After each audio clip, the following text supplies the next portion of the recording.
داستان ایمان فروشوں کی ایک ایسے شخص کی کہانی جو صدیاں گزر جانے کے باوجود بھی دشمن کے لیے ایک ڈراؤنا خواب ہے۔ سلطان صلاح الدین ایوب۔ اعوذ باللہ من الشیطان الرجیم، بسم اللہ الرحمن الرحیم۔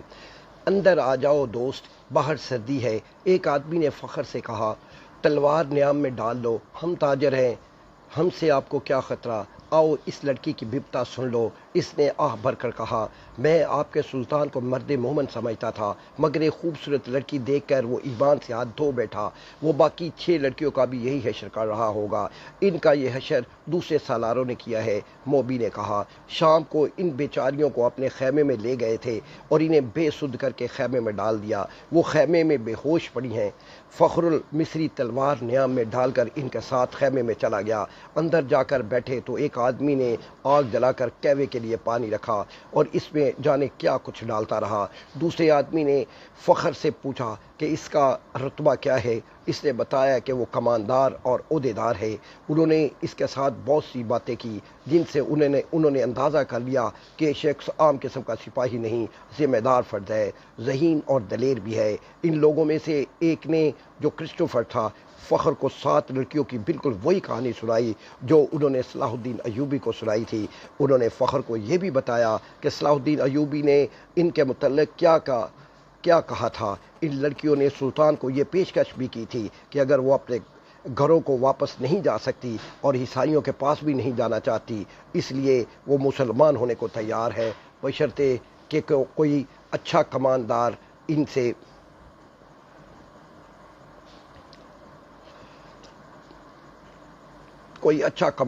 سے شادی کر لے۔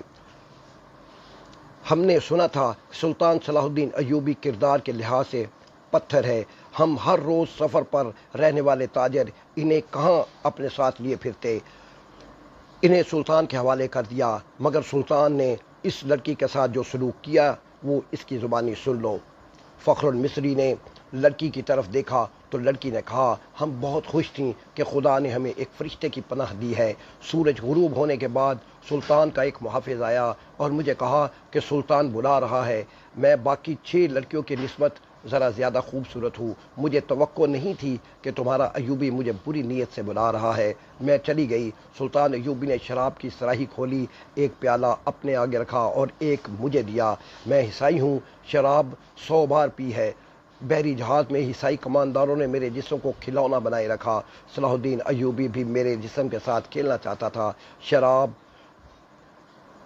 میرے لیے کوئی نئی چیز نہیں تھی، لیکن ایوبی کو میں فرشتہ سمجھتی تھی۔ میں اس کے جسم کو اپنے ناپاک جسم سے دور رکھنا چاہتی تھی، مگر وہ ان عیسائیوں سے بدتر نکلا جو مجھے بحری جہاز میں لائے تھے، اور جب ان کا جہاز ڈوبنے لگا تو انہوں نے ہمیں ایک کشتی میں ڈال کر سمندر میں اتار دیا۔ ان میں سے کسی نے ہمارا ساتھ نہ دیا، ہمارے جسم چچوڑے ہوئے تھے اور ہڈیاں چٹکتی ہوئی تھیں۔ خدا نے ہمیں بچا لیا اور اس آدمی کی پناہ میں پھینک دیا جو فرشتوں کے روم میں درندہ ہے۔ مجھے سلطان نے ہی بتایا تھا کہ میرے ساتھ کی باقی 6 لڑکیاں اس کے سالاروں کے خیموں میں ہیں۔ میں نے سلطان کے پاؤں پکڑ کر کہا، میرے ساتھ شادی کر لو۔ اس نے کہا، اگر تم مجھے پسند کرتی ہو تو شادی کے کیے بغیر تمہیں اپنے حرم میں رکھ لوں گا۔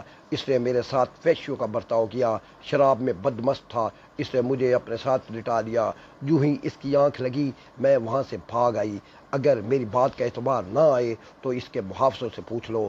اس دوران ایک آدمی نے فخر کو کعوہ پلایا۔ ذرا سی دیر بعد فخر کا مزاج بدلنے لگا۔ اس نے نفرت سے کہا لگایا اور کہا، ہمیں حکم دیتے ہیں کہ عورت اور شراب سے دور رہو، اور خود شراب پی کر راتیں عورتوں کے ساتھ گزارتے ہیں۔ فخر محسوس ہی نہ کر سکا کہ لڑکی کی کہانی محض بے بنیاد ہے، اور نہ ہی وہ یہ محسوس کر سکا کہ اس کا مزاج کیوں بدل گیا ہے۔ اسے حشیش پلا دی گئی تھی۔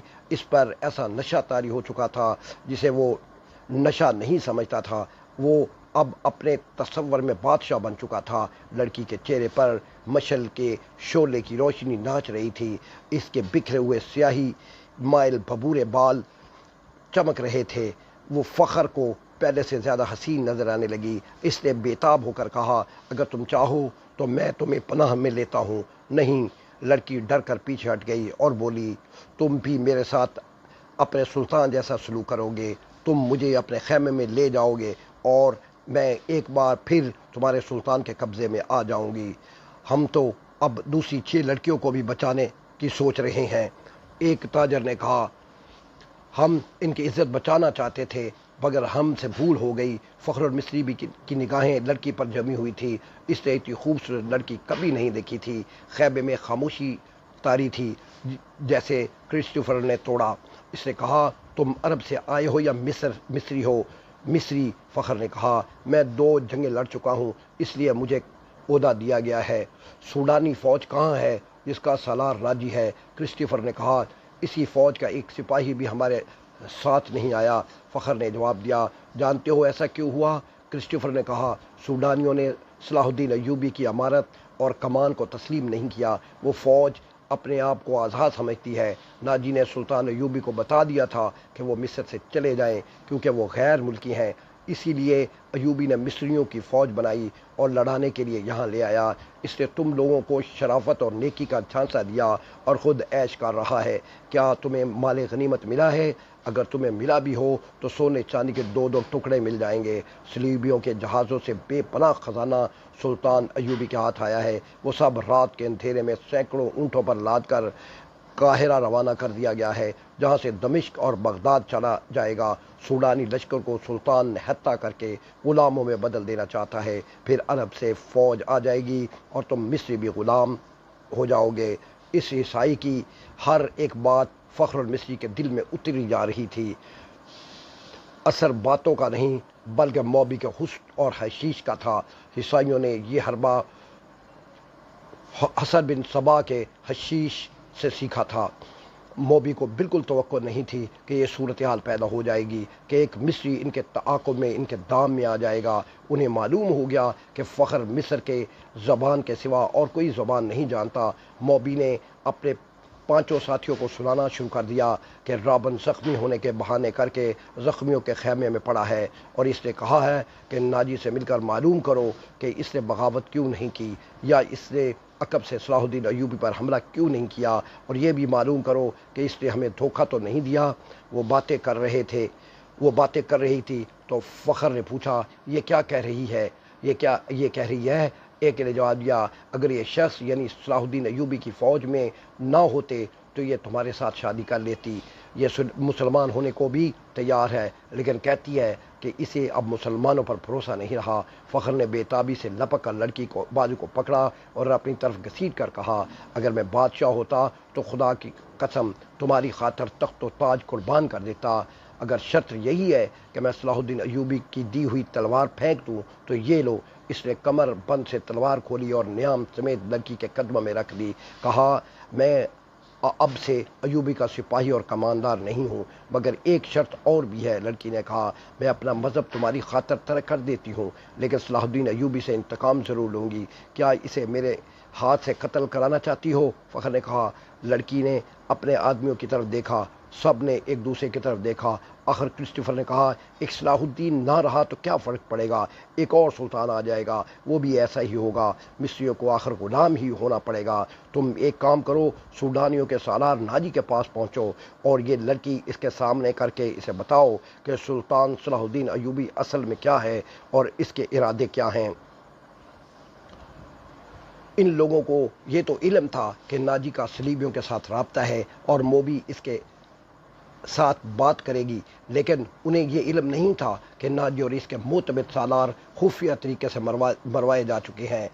اس تک لڑکی کو ہی جانا تھا، اس کا اکیلے جانا ممکن نہیں تھا۔ اتفاق سے انہیں فخر المصری مل گیا، لہٰذا اسی کو استعمال کرنے کا فیصلہ ہو گیا۔ یہ آدمی چونکہ سلطان ایوبی کو نظر میں آ گئے تھے اس لیے ابھی اس کی نظر میں رہنا چاہتے تھے۔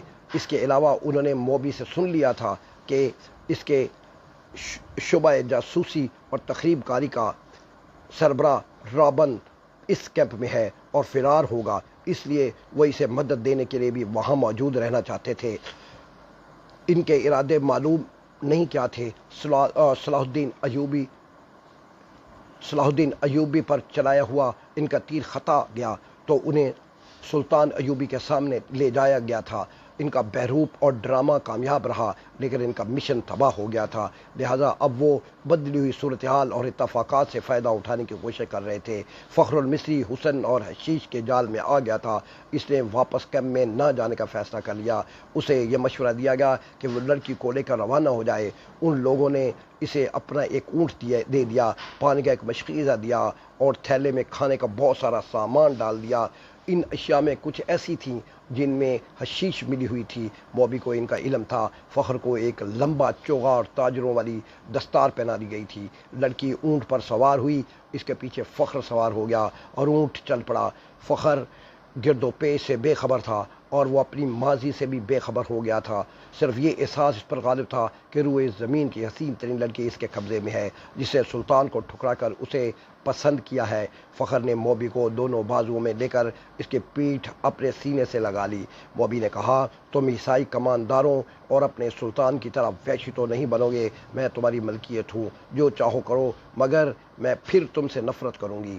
کہو تو میں اونٹ سے اتر جاتا ہوں۔ فخر نے اسے اپنے بازوؤں سے نکال کر کہا، مجھے صرف یہ بتا دو کہ تم مجھے دل سے چاہتی ہو یا میں اس مجبوری کے عالم میں میری پناہ لی ہے۔ پناہ تو میں ان تاجوں کی بھی لے سکتی تھی، موبی نے جواب دیا، لیکن تم مجھے اتنے اچھے لگے، تمہاری خاطر مذہب تک چھوڑنے کا فیصلہ کر لیا۔ اس نے جذباتی باتیں کر کے فخر کے اعصاب پر قبضہ کر لیا اور رات گزرتی چلی گئی۔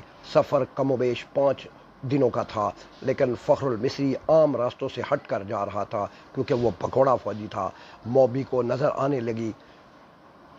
نیند آنے لگی۔ اس نے سر پیچھے فخر کے سینے پر رکھ دیا اور گہری نیند سو گئی۔ اونٹ چلتا رہا، فخر جاگتا رہا۔ صلاح الدین ایوبی صبح کی نماز پڑھ کر فارغ ہوا ہی تھا کہ دربان نے اطلاع دی کہ علی بن سفیان آیا ہے۔ سلطان دوڑ کر باہر نکلا۔ اس کے منہ سے علی بن سفیان کے سلام کے جواب سے پہلے یہ الفاظ نکلے، ادھر کی کیا خبر ہے؟ ابھی تک خیریت ہے؟ علی بن سفیان نے جواب دیا، مگر سوڈانی لشکر میں یہ بے اطمینانی بڑھتی جا رہی ہے۔ میں نے اس لشکر میں اپنے جو مخبر چھوڑے تھے، ان کی اطلاعوں سے پتہ چلتا ہے کہ ان کے کسی ایک بھی کماندار نے قیادت سنبھال لی تو بغاوت ہو جائے گی۔ صلاح الدین ایوبی اسے اپنے خیمے میں لے گیا اور علی بن سفیان کہہ رہا تھا کہ ناجی اور اس کے سرکردہ سالاروں کو تو ہم نے ختم کر دیا ہے، لیکن وہ مصری فوج کے خلاف سوڈانیوں میں نفرت کا جو زہر پھیلا گئے تھے، اس کا اثر ذرہ بھر کم نہیں ہوا۔ اس نے بے اطمینانی کی دوسری وجہ اس کے سالاروں کی گمشدگی ہے۔ میں نے اپنے مخبروں کی زبانی یہ خبر مشہور کرا دی ہے کہ ان کے سالار بحیرہ روم کے محاذ پر گئے ہوئے ہیں، مگر امیر محترم مجھے شک ہوتا ہے کہ سوڈانیوں میں شکوک اور شبہات پائے جاتے ہیں، جیسے انہیں علم ہو گیا ہے کہ ان کے سالاروں کو قید کر لیا گیا ہے اور مار بھی دیا گیا ہے۔ اگر بغاوت ہو گئی تو مصر میں ہمارے جو دستے ہیں وہ انہیں دبا سکیں گے۔ صلاح الدین ایوبی نے کہا، کیا وہ 50,000 تجربہ کار فوج کا مقابلہ کر سکیں گے؟ مجھے شک ہے، مجھے یقین ہے کہ ہماری قلیل فوج سوڈانیوں کا مقابلہ نہیں کر سکے گی۔ علی بن سفیان نے کہا، میں نے اس کا بندوبست کر آیا ہوں۔ میں نے عالی مقام نور الدین زنگی کی طرف 2 تیز رفتار قاصد بھیج دیے ہیں۔ میں نے پیغام بھیجا ہے کہ مصر میں بغاوت کی فضا پیدا ہو رہی ہے۔ ہم نے جو فوج تیار کی ہے وہ تھوڑی ہے، اس میں سے آدھی فوج محاذ پر ہے۔ متوقع بغاوت کو دبانے کے لیے ہمیں کمک بھیجی جائے۔ مجھے ادھر سے کمک کی امید کم ہے۔ سلطان ایوبی نے کہا، پرسوں ایک قاصد یہ خبر لایا تھا کہ زنگی نے فرنگیوں پر حملہ کر دیا تھا۔ یہ حملہ انہوں نے ہماری مدد کے لیے کیا تھا۔ فرنگیوں کے امراء اور فوجی قائدین بحیرہ روم میں صلیبیوں کے اتحادی بیڑے میں تھے اور فرنگیوں کے کچھ فوج مصر میں داخل ہو کر عقب سے حملہ کرنے اور ہماری سوڈانی لشکر کی پشت پناہی کے لیے مصر کی سرحد پر آ گئی تھی۔ محترم زنگی نے ان کے ملک پر حملہ کر کے ان کے سارے منصوبے کو ایک ہی وار میں برباد کر دیا اور شاہ فرینک کے بہت سے علاقے پر قبضہ کر لیا اور انہوں نے صلیبیوں سے کچھ رقم بھی وصول کی ہے۔ صلاح الدین ایوبی خیمے کے اندر ٹہلنے لگا، جذباتی لہجے میں بولا، سلطان زنگی کے قاصد کی زبانی وہاں کے کچھ ایسے حالات معلوم ہوئے ہیں جنہوں نے مجھے پریشان کر رکھا ہے۔ کیا اب صلیبی ادھر یلغار کریں گے؟ علی بن سفیان نے پوچھا۔ مجھے صلیبیوں کی یلغار کی ذرہ بھر پرواہ نہیں، سلطان ایوبی نے جواب دیا۔ پریشانی یہ ہے کہ کفار کی یلغار کو روکنے والے شراب کے مٹکوں میں ڈوب گئے ہیں، اسلام کے قلعے کے پاسمان حرم میں قید ہو گئے ہیں، عورت کی زلفوں نے انہیں پائے زنجیر کر دیا ہے۔ علی چاچا اور اسدالدین شیر کو اسلام کی تاریخ کبھی فراموش نہیں کر سکے گی۔ کاش وہ آج زندہ ہوتے، میدان جنگ میں مجھے وہی لائے تھے۔ ہم نے بڑے ہی مشکل وقت دیکھے ہیں علی، میں نے چچا شیر کو فوج کی ہراول دستوں کی کمان کی ہے۔ میں ان کے ساتھ صلیبیوں کے محاصرے میں 3 مہینے رہا ہوں۔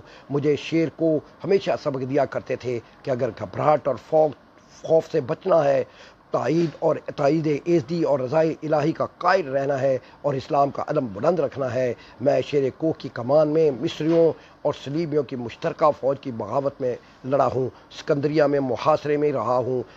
شکست میرے سر پر آ گئی تھی، میری مٹھی بھر عسکری بد دل ہوتے جا رہے تھے۔ میں نے کس طرح ان کے حوصلے اور جذبے تر و تازہ رکھے، یہ میرا خدا ہی بہتر جانتا ہے۔ تاکہ چچا شیر کو نے حملہ آور ہو کر محاصرہ توڑا، تو تم یہ کہانی اچھی طرح جانتے ہو۔ ایمان فروشوں نے کفار کے ساتھ مل کر ہمارے لیے کیسے کیسے طوفان کھڑے کیے ہیں، مگر میں گھبرایا نہیں، دل نہیں چھوڑا۔